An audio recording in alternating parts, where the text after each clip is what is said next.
नमस्कार। आज हम एक ऐसे विषय पर बात करने जा रहे हैं जो बहुत से लोगों के जीवन से गहराई से जुड़ा है, संतान प्राप्ति की कामना। और खास तौर पे इससे जुड़ी पारंपरिक आस्थाएं, जैसे जन्माष्टमी के पावन अवसर से संबंधित।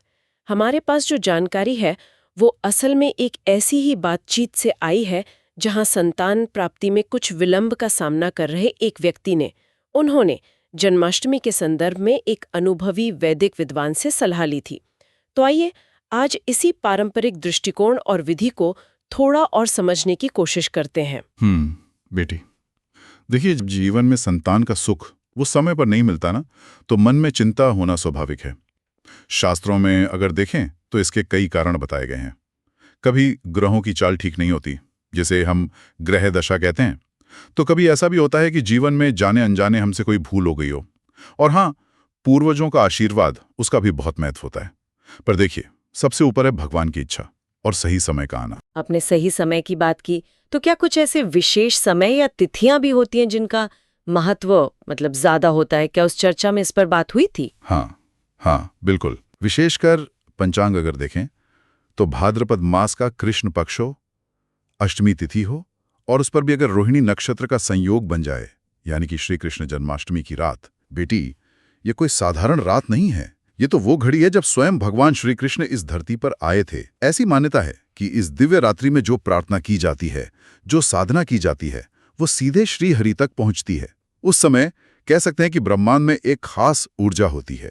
अच्छा, ये जानना तो बड़ा रोचक है कि ये रात इतनी महत्वपूर्ण क्यों मानी जाती है। सिर्फ कृष्ण जन्म ही नहीं, बल्कि ये ज्योतिष का संयोग भी।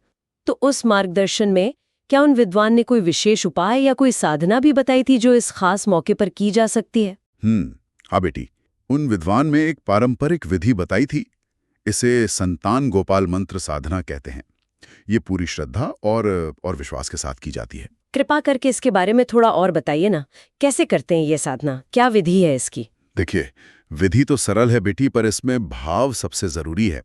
जन्माष्टमी की आधी रात को एक पीला रेशमी कपड़ा बिछाकर उस पर बाल गोपाल, मतलब कृष्ण जी का जो लड्डू गोपाल स्वरूप है, उनकी चांदी या पीतल की मूर्ति रखें। पीला रंग शुभ माना गया है, बृहस्पति ग्रह का भी प्रतीक है। अच्छा, मूर्ति स्थापना के बाद फिर क्या करना होता है? फिर मूर्ति का अभिषेक करते हैं गंगा जल और दूध से। ये शुद्धि के लिए है। फिर उन्हें नए पीले वस्त्र पहनाने हैं, चंदन का तिलक लगाना है, और भोग में देखिए, माखन मिश्री तो कृष्ण जी को बहुत प्रिय है, वो तो रखना ही है। साथ में पिस्ता और केसर वाला दूध भी अच्छा रहता है। ये सब एक तरह से अपना प्रेम और समर्पण दिखाने का तरीका है। ये तैयारी सुनने में ही इतनी भक्ति वाली लग रही है। इसमें तो काफी ध्यान और श्रद्धा लगती होगी।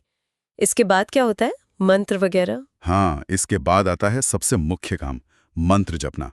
एक थाली में 21 बताशे और 7 तुलसी के पत्ते रखने हैं। तुलसी तो भगवान विष्णु को बहुत प्रिय है ना, और पवित्र भी मानी जाती है। फिर पति पत्नी दोनों एक साथ बैठे हैं और हाथ में तुलसी का पत्ता लेकर पूरी एकाग्रता से संतान गोपाल मंत्र का 108 बार जप करें। मंत्र है, ओम देवकी सुत गोविंद वासुदेव जगतपते देहि में तनयम कृष्ण त्वामहम शरणम गतः। जी, इस मंत्र का मतलब क्या है, अगर आप थोड़ा समझा सकें? इसका सीधा सा भाव है बेटी, हे देवकी के पुत्र गोविंद, हे वासुदेव, हे सारे जगत के स्वामी, मुझे पुत्र दीजिए। हे कृष्ण, मैं आपकी शरण में हूं। ये एक तरह की पुकार है, प्रार्थना है, पूरे समर्पण भाव से। समझ गई। और जब ये 108 बार जब पूरा हो जाए, उसके बाद? जब पूरा होने के बाद वो जो थाली में बताशे और तुलसी पत्र रखे थे, वो भगवान को अर्पण कर दें। और फिर अगली सुबह सूरज निकलने के बाद इन अर्पित चीजों को पूरी श्रद्धा से किसी गाय माता को खिला दें। गौ सेवा का अपना अलग पुण्य है। तो ये पूरी विधि है, इसके पीछे असल मान्यता क्या है? इससे क्या उम्मीद रखी जाती है?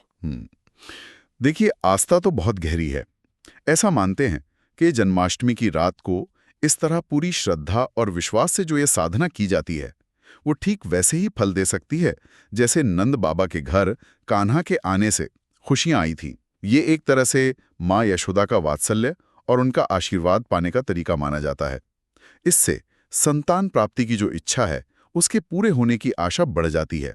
पर यह सब देखिए, संकल्प और ईश्वर पर भरोसे की बात है। तो ये थी जन्माष्टमी की रात से जुड़ी संतान प्राप्ति की एक पारंपरिक विधि और उसके पीछे का गहरा विश्वास। ये हमें कहीं ना कहीं ये भी दिखाता है कि कैसे मुश्किल वक्त में भी लोगों को आस्था और पारंपरिक उपायों से एक उम्मीद, एक दिशा मिलती है। हाँ बेटी, श्रद्धा से किया गया कोई भी अच्छा काम वो बेकार नहीं जाता है। वो मन को शांति देता है, हिम्मत देता है। आगे क्या होगा वो तो ऊपर वाले के हाथ में है, पर हमारा कर्म, हमारी कोशिश वो श्रद्धा से होनी चाहिए। जय नंदलाल, जय संतान गोपाल। बिल्कुल सही कहा आपने। श्रद्धा और विश्वास के अपने मायने हैं। और इस पूरी जानकारी के बाद ये सोचना भी दिलचस्प है कि आज के इस वैज्ञानिक युग में भी मन की शांति और आशा के लिए पारंपरिक ज्ञान और आस्था के रास्ते कितने अहम बने हुए हैं।